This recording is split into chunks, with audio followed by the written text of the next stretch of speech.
Buenas noches, iglesia, que el Señor les bendiga. Qué bueno que están acá con nosotros para estudiar la Biblia. Y bueno, creo que sería bastante bonito si tomamos un espacio breve, como lo hacíamos antes, para saludar a las personas que ya están conectadas, que desde temprano están listos con su Biblia para que el Señor nos hable.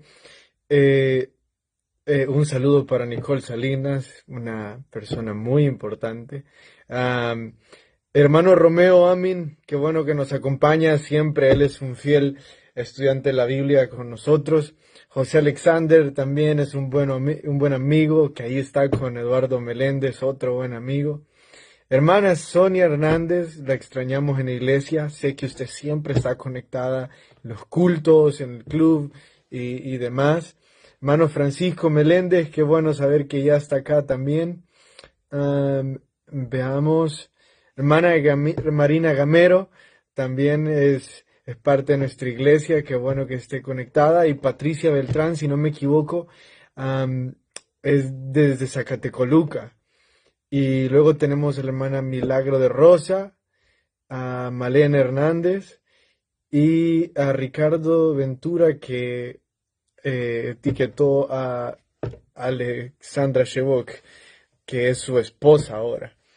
Son los señores Ventura. Hermano Mauricio Rodríguez, bendiciones. Bueno, ya que tomamos tiempo para saludar a todos, pienso que podemos orar. Ya le dimos la bienvenida a todos, como que si estuviéramos en una casa, como que si estuviéramos todos haciendo nuestros quehaceres, estuviéramos compartiendo. Ahora hablemos de la Biblia, pero antes oremos. Jesús, gracias por permitirnos el estudio de tu palabra. Gracias porque a través de ella tú has moldeado nuestros corazones de diferentes formas. Y Señor, también has transformado nuestras vidas. Te pido que lo que hoy hagamos redunde en eso, vidas transformadas. Amén. Amén. Bueno, vamos a ver la primera pregunta de nuestro club de lectura de hoy.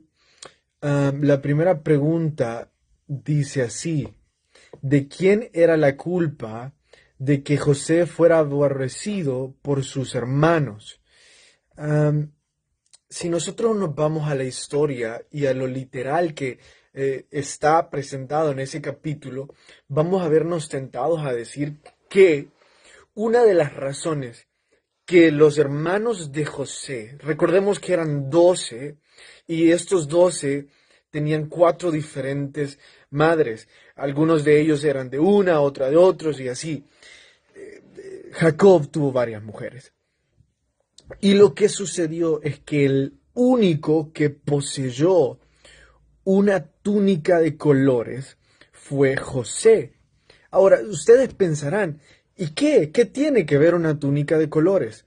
Cuando nosotros hicimos este drama, yo expliqué que en ese momento las túnicas largas de falda y de mangas largas solo se les daban a los terratenientes, a los dueños de tierras, que es lo mismo, pero de otra forma dicho, y a los jefes o a los encargados de pastores, a los encargados, a personas de alto mando. Es algo así como que las túnicas largas y de colores eran vestimenta de oficina, eran vestimenta de jefatura. Y lo que los hermanos no podían soportar era que el menor vistiera algo que solo jefes podían vestir. Entonces, sin haberse ganado derecho de piso, él ya se comportaba como el jefe de ellos. Entonces, nosotros podemos vernos tentados en directamente decir, fue culpa de Jacob haber mostrado el favoritismo a uno de ellos y haber sentido a los otros, y haber hecho que los otros 10 se sintieran muy mal.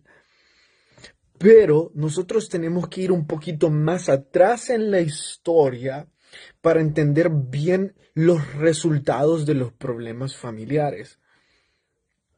Un poco más atrás en la historia nosotros encontramos que la esposa de Jacob decidió ayudar a Dios, decidió buscar a criadas para que le dieran hijos a su esposo tal y como en algún momento lo hizo Sarai. Vemos que, si bien es cierto, las esposas de Jacob eran Lea y Raquel, las otras solo eran concubinas, eran concubinas, eran solo mujeres que él había tomado para tener sexo y reproducirse. Am, en el diseño divino, las concubinas no existen. En el diseño divino, la poligamia tampoco existe. En el diseño divino, lo único que existe es la monogamia, es tener una sola mujer. Ahora, como resultado de la poligamia de Jacob, él empezó a crear todos estos árboles genealógicos, todos estos distintos pequeños grupos familiares que iban a generar algunos problemas o iban a generar algunas inseguridades con las cuales los hijos iban a crecer. La mayor de las inseguridades que nosotros podemos ver eran aquellos que eran hijos que no estuvieran dentro del matrimonio Lea y Raquel, sino que eran hijos de criadas. Ustedes sabrán que uno de los vocablos que este mundo ocupa para los hijos fuera del matrimonio son hijos bastardos. Ahora imagínense cómo se sentían los hijos de las criadas cuando no solo escuchaban palabras así, sino que de otra forma más despectivas. Los niños crecían con inseguridades, con traumas, con sufrimiento, con vacíos más grandes de lo que un niño normal podía crecer. El resultado, hermanos, de que nosotros querramos añadir o querramos hacer algo que va más allá o que va fuera del sistema que Dios ha creado para el hombre, va a resultar o va a dar como efecto que las personas a nuestro alrededor van a luchar con inseguridades, van a luchar con cosas que nosotros no podemos comprender aún.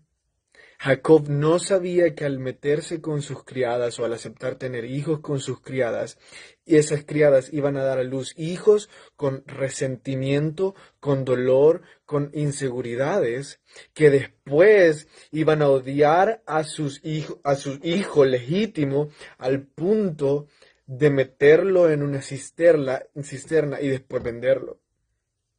En ese momento ellos solo pensaban en querer tener hijos, Raquel y Lea solo pensaban en posición social, pero no pensaban en el daño que le iban a hacer a las futuras generaciones. Hay un dicho que he estado leyendo bastante en una red social, se llama Twitter, y a lo mejor a algunos les ayuda.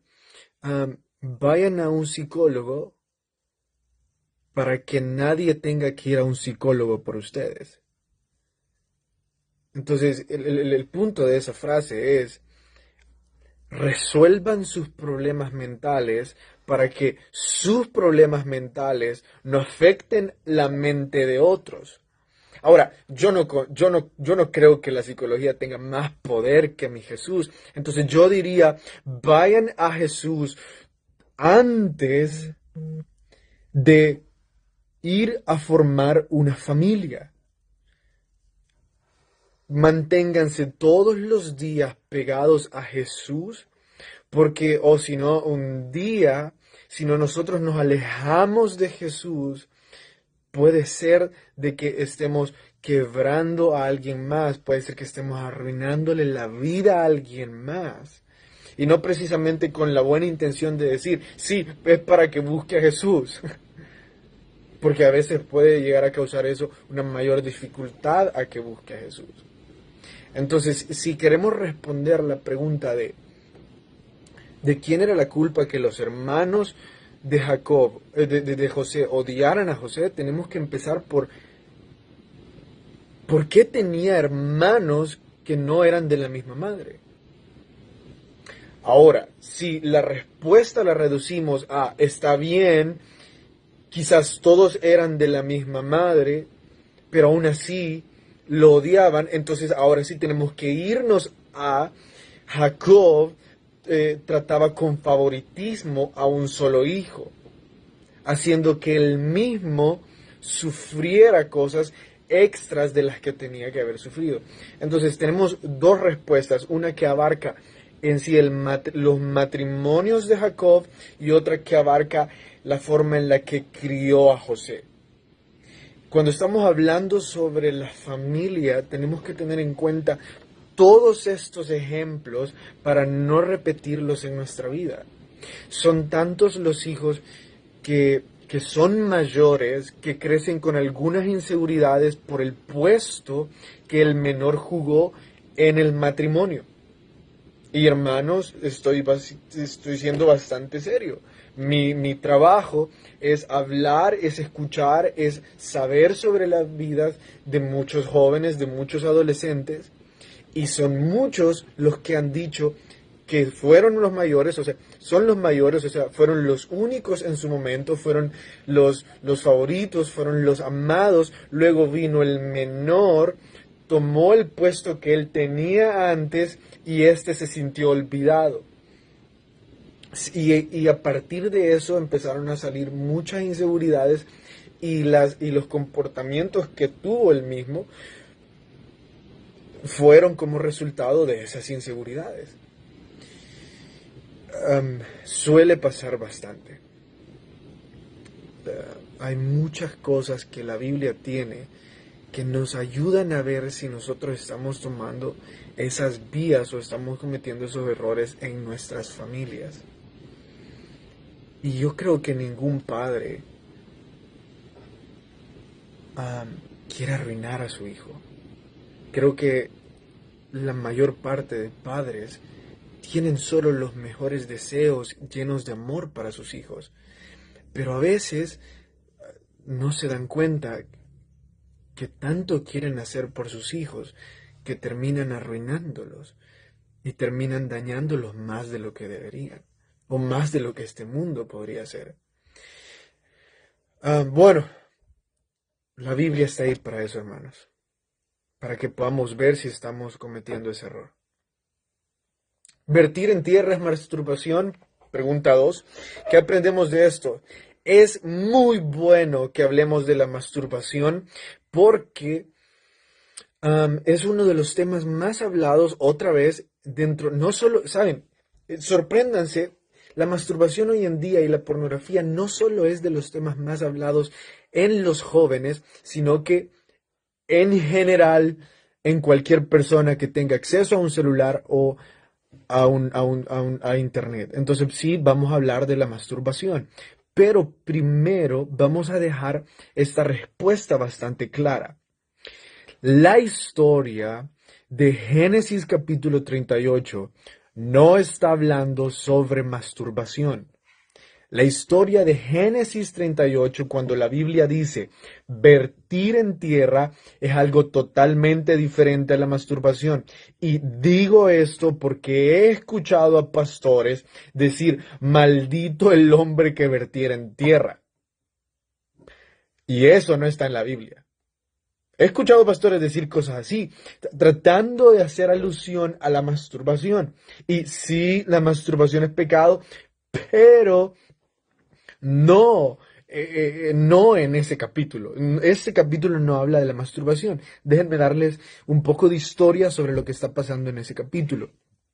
Judá tiene 2 hijos.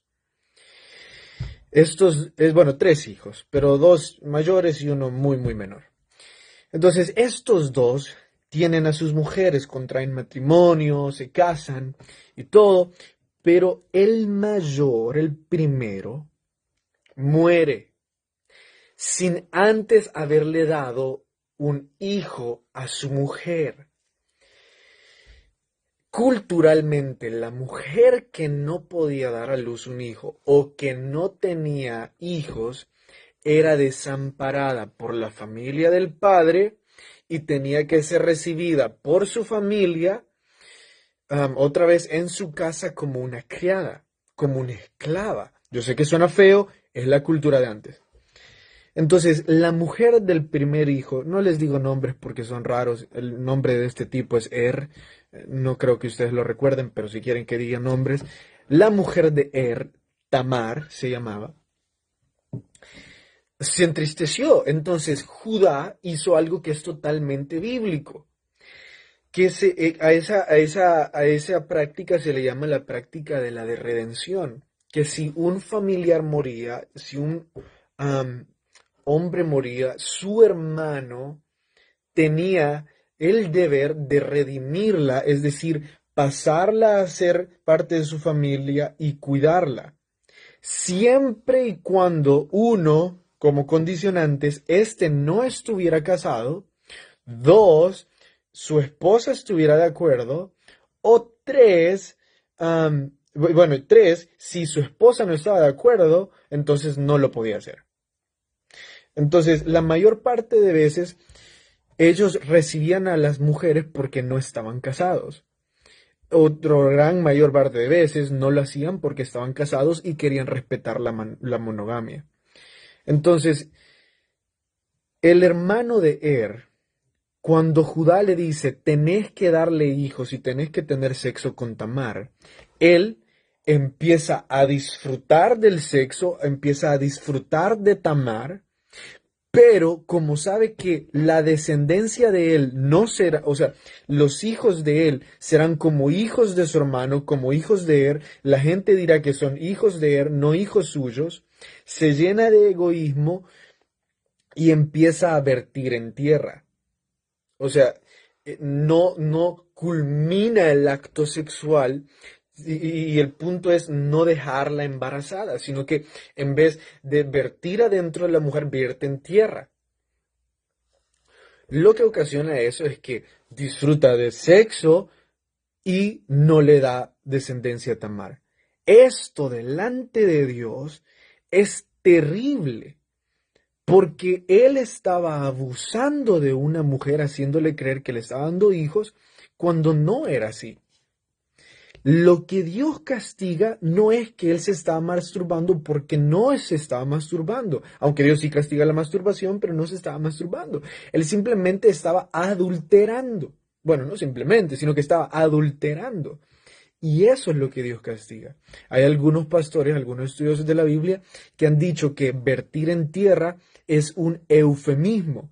Un eufemismo, hermanos, si ustedes están tomando notas, o si ustedes pueden recordar esta palabra, es cuando la Biblia cambia algunos conceptos por algunas frases un poco más fáciles de leer o con más decoro. Por ejemplo, cuando la Biblia habla sobre tener sexo, la Biblia dice, y conoció a tal persona. O cuando alguien muere, dice, y duerme. Es para hacer un poquito más hermosa la lectura y tener un poco más de decoro. Entonces los pastores dicen, no, es un otro eufemismo para decir que no culminó el acto sexual. No, no tiene nada que ver con eso, o un eufemismo de masturbación. No, esto no fue masturbación, fue adulterio o en todo caso un abuso sexual. Ahora bien, como yo dije, la masturbación sí es pecado. Voy a enseñarles a dónde está la masturbación en la Biblia. Si ustedes van a Mateo capítulo 5, es más, se los voy a ir leyendo. Si ustedes van a Mateo capítulo 5, en el verso 27, Jesús empieza esta sección del sermón diciendo, oísteis que fue dicho, no cometerás adulterio. Entonces Jesús va a hablar sobre un pecado sexual. Pero yo os digo que cualquiera que mire a una mujer para codiciarla, ya adulteró. Y después dice, y si tu mano derecha te es ocasión de caer, córtala. Entonces Jesús en el mismo apartado de adulterio dice que cualquiera que ocupe sus ojos o sus manos para codiciar a una mujer es adulterio, aunque él mismo no haya consumado el acto sexual, o sea, aunque él mismo no haya estado con una mujer, pero si ocupó sus ojos y sus manos para codiciarla, entonces ya adulteró. Eso es la pornografía y la masturbación. Jesús está hablando directamente que mejor le sería a aquellos que están luchando con la masturbación cortarse su mano y su dedo. Ahora, Jesús no está haciendo literal que una de las vías para dejar de luchar contra la masturbación y la pornografía es quedar tuertos o mancos. Jesús está diciendo que el dolor, sino que está diciendo que los resultados, está diciendo que las consecuencias de esos pecados, del pecado de la masturbación y la pornografía, está diciendo que esas consecuencias van a ser tan graves, tan dolorosas, que hubieran preferido ser tuertos o ser mancos. Está diciendo que cuando experimenten lo que realmente trae la masturbación y la pornografía, van a decir, mejor me hubiera quitado la mano o hubiera quedado tuerto para no estar sufriendo lo que hoy sufro. Ustedes pueden ir a diferentes páginas y no podemos profundizar en esto, pero ustedes pueden ir a diferentes páginas y aprender sobre las consecuencias malas de la masturbación y la pornografía. Lastimosamente vivimos en un mundo tan podrido que ahora a lo que antes se les llamaba sacerdotisas de Artemisas, o sea, mujeres que se especializaban en el sexo, ahora se les dice educadoras sexuales. Hermanos, am, enseñar métodos anticonceptivos es muy diferente a ser una mujer promiscua que tiene sexo con otros para enseñarles a tener sexo. Y eso es lo que este mundo hoy vende. Entonces, y esas son las personas que dicen que está bien masturbarse, que es un método relajante, que dicen tanta basura, tratando de ocultar todo lo que la ciencia ya enseñó sobre todos los resultados negativos que trae la masturbación y la pornografía. Pero bueno, vayamos a la pregunta número... Bueno, tenemos solo 8 minutos. Vayamos a la siguiente pregunta de Génesis. No, mejor sepamos lo siguiente. ¿Cuáles son los hermanos que impidieron la muerte de José? Los dos hermanos que impidieron la muerte de José es Rubén y Judá. Es que los otros hermanos intentan matar a José en dos ocasiones. Primero, nomás lo capturan, dicen matémoslo. Y ahí Rubén los detiene y dicen, no, mejor metámoslo a una cisterna, hagámoslo sufrir, es nuestro hermano, solo castiguémoslo como una broma de hermanos, pero algo tan terrible como matarlos no lo hagamos. Entonces, y de alguna razón, o por alguna razón, perdón, Rubén sale de la escena.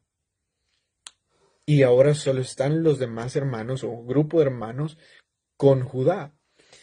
José ya está en la cisterna y otra vez ese grupo de hermanos vuelve a decir, matémoslo.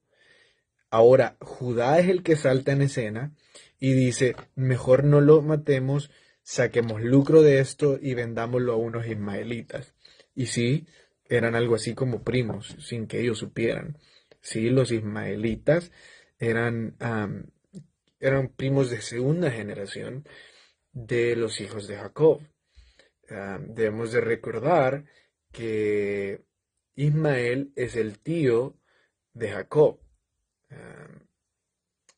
Y ustedes ya pueden crear el árbol genealógico ahí. Entonces deciden venderlo por el consejo de Judá.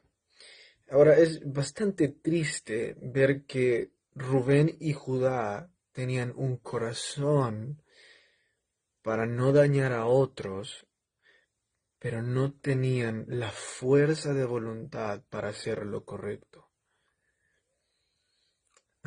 He visto muchas veces cómo esto suele suceder, de que ah, a muchos les incomoda la maldad que hay en medio de las personas con las que conviven y tratan de formas pequeñas detenerlos o detener la maldad,